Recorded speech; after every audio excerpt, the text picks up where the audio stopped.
and Batman Beyond, Justice. Head straight there, head straight there. No stopping, no stopping. As soon as this happens, Tia, no stopping. Let's go, let's go, let's go. You can see the hindsight looking back. When you're living in a moment, you don't know what's going to happen tomorrow, next year. So it was as much of a surprise for all of us as it was for you. Thank you. You're at 700? My story and our story, we've talked about this a bunch of times, are remarkably similar because it was Batman Beyond was the first animated series I'd ever auditioned for either, and we both auditioned for Andrea Romano, who was the queen of the world, I think I had a lot less to live up to because I can say to this day I'm the best Terry McGinnis there's ever been. Because You're the only Terry exactly. I didn't have to Terry, Bruce Wayne. Oh. Get off my lawn. Exactly. Bitter old Bruce. Bitter old Bruce. We'd always work on the bitter old Bruce. But yeah, so I didn't have to step in any shoes. It wasn't like I had to become Bruce Wayne. So it was a lot easier for me, I think, in that respect. It was very difficult sitting next to Kevin Conroy and Mark Hamill for a lot of the show. It's kind of just keeping my mouth shut, thinking I was going to be fired any second, going, you don't belong here, keep your mouth shut, keep your mouth shut. So yeah, it was an incredible experience all the way around. And as Kevin said, you never know what you got when you're there, and you're just kind of in the room and you're feeling the energy. And when you're with Andrea Romano and her casting, the room is always filled with such remarkable actors that you never know what you're walking into. So it's just, you take it one show at a time, one session at a time. You're having so much fun. And the response was great. We're Beyond just keeps going, so we were really happy with what we had.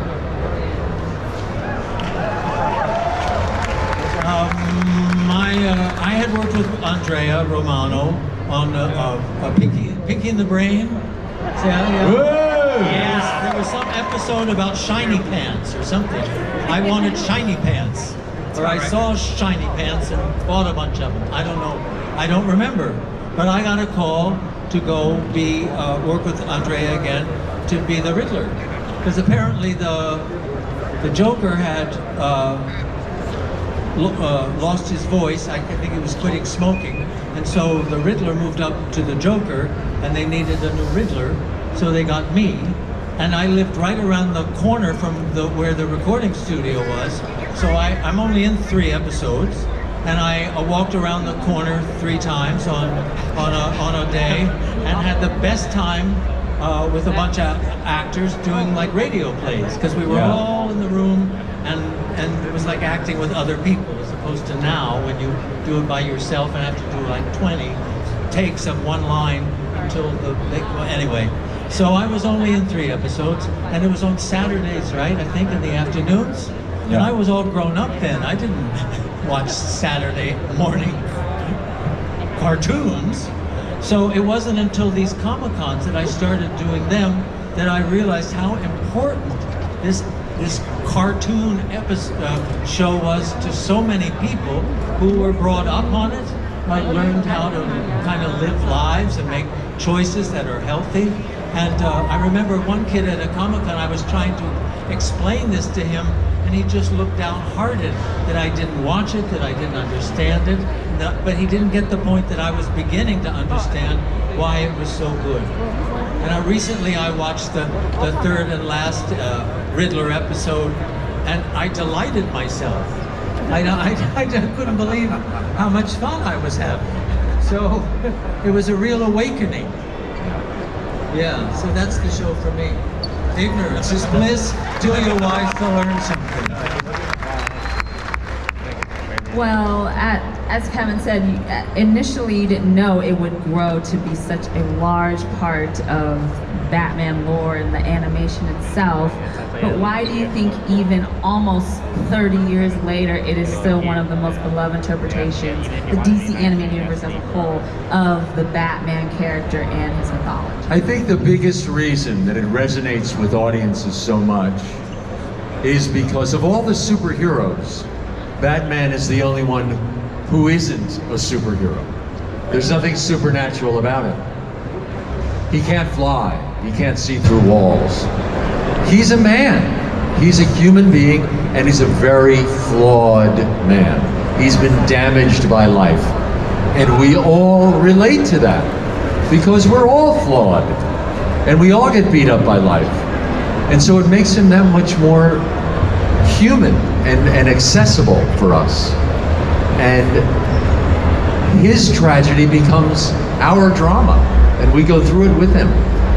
And I think we admire the fact that no matter what life throws at him, no matter what tragedy or crisis or failure, he never lets it defeat him. He never lets it make him angry or beat him. He never kills. And the reason he doesn't kill is because he is about hope. He is about making positive choices. He's about taking the pain of life and turning it into something positive. And that's just so ennobling for all of us.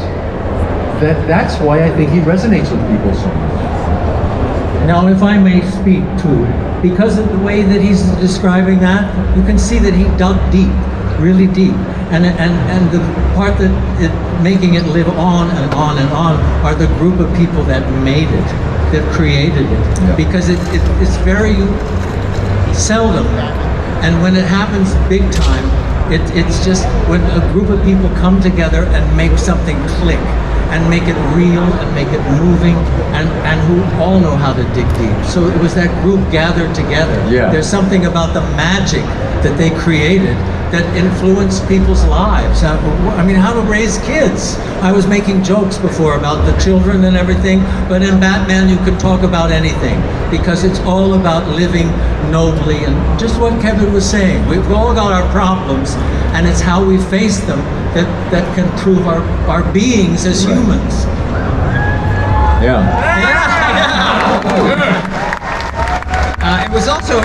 It was never thought of as a cartoon. It was an animated series. Yep. Right. And Batman, the animated series, especially in '92, I remember watching. People always say, "Who's your Batman?" So that's the question. Is it? This is my Batman, and always will be. But Bruce Timm, Paul Dini, Glenn Murakami, Alan Burnett, all these men and women involved, they took this very, very seriously. Yeah. Nobody was making a cartoon. They were making a 1930s radio play that happened to be animated. Andre Romano had a great saying she would always say in the Rude, "Don't do it pukey." Meaning, like, a newscaster would come on, and if you're doing a cartoon, the newscaster would say, "And tomorrow we're going to Andre." We're going, no, that's not how we do it. Do it like a newscaster would do it. So all the acting was very grounded in reality. It just happened to be animated. She's a genius, Andre. She's brilliant, absolutely brilliant, and so that's one of the reasons I think it's resonated is because it's still just a well-written, well-produced, well-acted, well-directed show. Yeah. It just happens to be animated, and I think that's what changed it. Where I never once heard anybody say the Batman cartoon ever. It was always the animated series. Only me, right? You're allowed. I know. You're allowed. You're allowed. Dummy Johnson. That's my mother. But they were never talking down to the audience. And it was Right. never done as a kid's show. It had to be kid-friendly, but the biggest audience was really college age. Yeah. It was a primetime show when it first went on the air. So there was never a sense of doing a kid show. It was, as you were saying, it was Yeah. an animated series. Yeah, it was great. And then when we did Batman, when we started Batman Beyond, I think Bruce Timm tells a great story where he said they came in and said we want to do a younger Batman, high school Batman, kid-friendly Batman. Right. And Bruce went, okay. And did Batman Beyond, which is arguably darker than the animated series. Yeah. Right. And when we went to the opening, they did at Warner Brothers. They have this great screening room at Warner Brothers, this big kind of theater, and they screened the first two episodes, Rebirth parts 1 and 2. Right. And we're watching kind of through the dark as I'm seeing figures getting up and walking out. And I said to Bruce, I said, "Who's that?" He said, "Those are the network executives. This is not what they asked for." And he's like, "They wanted younger Batman. Terry's younger." And that was it. So he said, I wasn't gonna dumb it down. I wasn't gonna talk to kids. I talk down to kids. If they want Batman, Batman's dark. Okay, the new Batman's 17. it's still dark. And that's what they liked. I hear tell that there's something coming up that they're working on that's going to continue something. Well, this is something that people are just going to find out about, is that Alan Burnett has written a new script for Batman. And it's based on the 92 Batman the Animated Series character. But it's a secret, so don't tell anyone. Don't tell anybody. Do you think there'll be any more Riddlers? More than three? It'll be on HBO Max or on Spotify. But it's definitely in the works. And it's coming. Oh, wow. But don't tell anybody. Yeah, big secret. Well, can you tell us a little bit about it's almost a radio drama podcast of sorts. Can you give us any information about where Batman is or what the storyline is at all? Can you give us a little bit of detail? I don't know. I don't think I'm allowed to say anything. I wouldn't. Except to say that it's coming and it's really good. There you it's go. a great script. So I know And it's the original characters and most of the original cast. Yes, most of the original cast is coming back to do the podcast, and Alan Burnett's very writing the exciting. script. And I also The heard Riddler didn't that get killed, did he? I get killed a lot, you know. Well, it's serious. I can't have that many twins.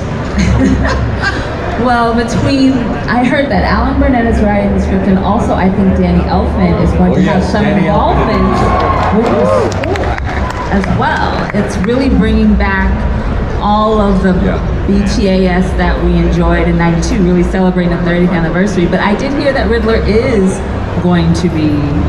I like the way you think. Yeah. From what you heard. I think That would be so. Yes, he is in it. Yes. I think he's on the spectrum. Yes, he is. From what I've heard, that he is playing more of a detective role of sorts, but he is also on the autism spectrum, which kind of deals with kind of the how he's specific with details, and I think that's really interesting because the Riddler, even in comics before, has worked alongside Batman in Detective Comics books to play that kind of detective role. But I think that's a great way to look at not only the spectrum, and because there aren't a lot of DC characters who are on the spectrum. There's Black Manta, and that was introduced in the early 2000s, but seeing Riddler being this within the mythos, I think will be really great to He's explore. a perfect character for being on the spectrum. Yes, I think the question. Little I think the bass. question might be on the spectrum too. I would say. Question Yes, seems like he. definitely. Yeah. So the fact that that the podcast will introduce that to an already beloved character in the Riddler within the DCAU, I think is fantastic. So the original voice cast and Danny Elfman and Alan Burnett and the original writers and producers, it's going to be amazing. It's a perfect way to celebrate the 30th anniversary of Batman the Animated Series, I think. And I think just to round this out, do you have a particular favorite episode or moment from the original animated series, Batman Beyond, that you would tell anybody who's not watched it, like, oh, these are the episodes, this is the moment that you should watch to really understand? Well, you have to see the episode Perchance to Dream. Yes! It's a great That's my episode. favorite. And it takes you back into Batman's childhood, how he evolved. And my favorite project was Mask of the Phantasm. That's a great movie. Amazing. With wonderful performances by Dana Delaney and Stacy Keach. I mean, it's an amazing cast. I got a lot of watching to do. Man, I had no idea What? about how deep it went. It goes. Oh, yeah. I know. I keep hearing things. I feel so like an idiot. On the spectrum. That's one of the joys of. So I'm a self-proclaimed and very proud nerd. Thank you. Thank you, one person who agrees with me. And the joy of any nerddom is you scratch the surface and then you can go down the rabbit hole and you find a whole world around whatever you want. So that is one of the joys of nerddom, says the Dungeons and Dragons player. So yeah, it's like you want to fall into Batman, you can fall for months and years, or any DC or any Marvel or anything you love. You scratch the surface, and next thing you know, you're painting minis for years. So it's great. Yeah.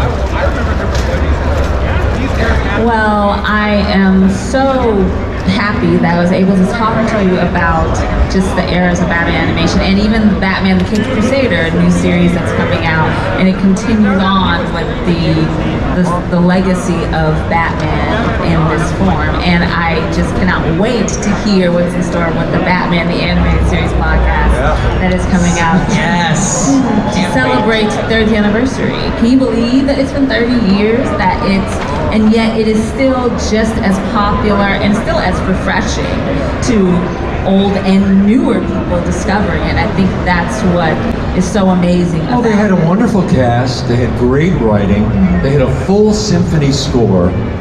It was all hand-painted cells. It was before computer-generated imagery. So everything about the show was expensive, and it shows, and it's why it's lasted so long. When you see them now, they still look so new. You know? It was also, wasn't it the first show that was printed on black paper instead of white paper, which is what made it so dark? Yeah. Brilliant. Everything about it was rich and unique. Changed the whole ballgame. Yeah. Definitely. So I'm glad that we're going to be able to continue celebrating Batman animation, and you can watch all of the series and listen to the podcast and the new podcast coming up. And we are all just so thankful that you guys have helped bring one of our favorite characters to life. I personally Thank you so much. Thank you. And thank you to everyone that came to this wonderful panel. And I hope you all enjoyed it. I hope you enjoy your day at LA Comic Con. And thank you to Kevin Conroy, Will Friedle, and John Glover talking to us about The Dark Knight. Thank you guys so much. So we're going to do a photo. Huh? What? Oh, I am Batman. Thank you guys.